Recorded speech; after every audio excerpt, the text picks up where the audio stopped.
उप मुख्यमंत्री अरुण साव ने कैबिनेट की बैठक में लिए गए निर्णयों की जानकारी दी। बिलासपुर 10 दिसंबर। उप मुख्यमंत्री अरुण साव ने आज मुख्यमंत्री विष्णुदेव साई के सिविल लाइन रायपुर स्थित निवास कार्यालय हुई कैबिनेट बैठक की बाद पत्रकार वार्ता को संबोधित किया। उन्होंने नवीन विश्राम भवन में आयोजित पत्रकार वार्ता में कैबिनेट की बैठक में लिए गए निर्णयों की जानकारी दी। बिलासपुर से राकेश सिंह ठाकुर की रिपोर्ट। मीडिया के साथियों, आप सभी का हार्दिक अभिनंदन है, हार्दिक स्वागत है। आप सभी को राम राम, जय जोहार। आज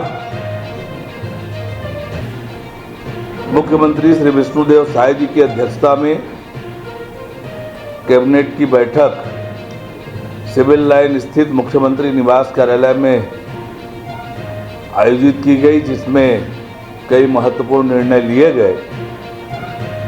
महत्वपूर्ण निर्णयों में मंत्रिपरिषद ने आत्मसमर्पित नक्सलियों के विरुद्ध पंजीबद्ध आपराधिक प्रकरणों के निराकरण वापसी संबंधी प्रक्रिया को अनुमोदित किया गया। मंत्रिपरिषद ने आत्मसमर्पित नक्सलियों के विरुद्ध दर्ज प्रकरण की समीक्षा एवं परीक्षण के लिए जिन्हें न्यायालय से वापस लिया जाना है, मंत्रिपरिषद उप समिति के गठन की स्वीकृति दी है।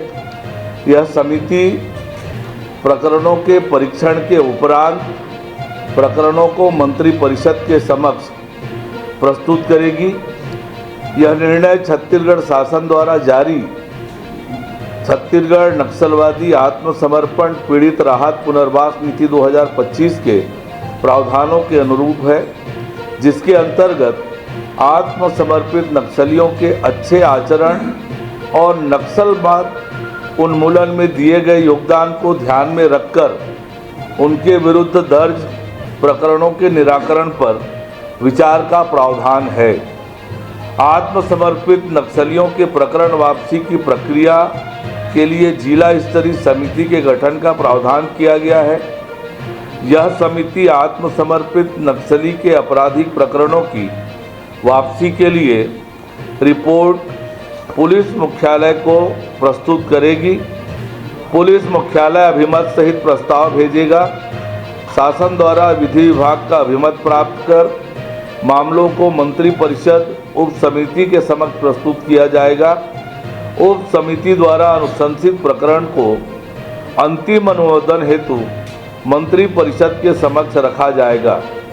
केंद्रीय अधिनियम अथवा केंद्र शासन से संबंधित प्रकरणों के लिए भारत सरकार से आवश्यक अनुज्ञा प्राप्त की जाएगी।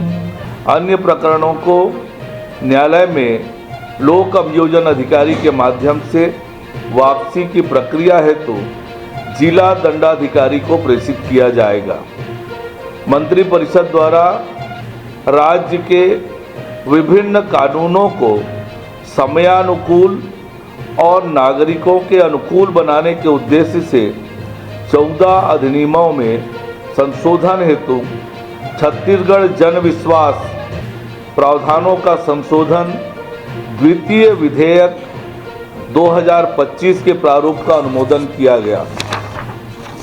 उल्लेखनीय है कि कई अधिनियमों में उल्लंघन पर जुर्माना या कारावास के प्रावधान होने से न्यायिक प्रक्रिया लंबी हो जाती है, जिससे आम नागरिक और व्यवसाय दोनों को अनावश्यक रूप से प्रभावित होते हैं। ईज ऑफ डूइंग बिजनेस और ईज ऑफ लिविंग को बढ़ावा देने के लिए इन प्रावधानों का सरलीकरण आवश्यक है। इससे पहले राज्य सरकार द्वारा 8 अधिनियमों के 163 प्रावधानों में संशोधन करते हुए छत्तीसगढ़ जन विश्वास प्रावधानों में संशोधन अधिनियम 2025 अधिसूचित किया गया है। अब 11 विभागों के 14 अधिनियमों के 116 प्रावधानों को भी सरल और अधिक प्रभावी बनाने के लिए यह विधेयक लाया जाएगा। इस विधेयक में छोटे उल्लंघनों के लिए प्रशासकीय सख्ती का प्रावधान रखा गया है, जिससे मामलों का त्वरित निपटारा होगा, न्यायालयों का बोझ कम होगा और नागरिकों को तेजी से राहत मिल सकेगी। साथ ही कई अधिनियमों में दंड राशि लंबे समय से अपरिवर्तित होने के कारण प्रभावी कार्यवाही बाधित होती थी।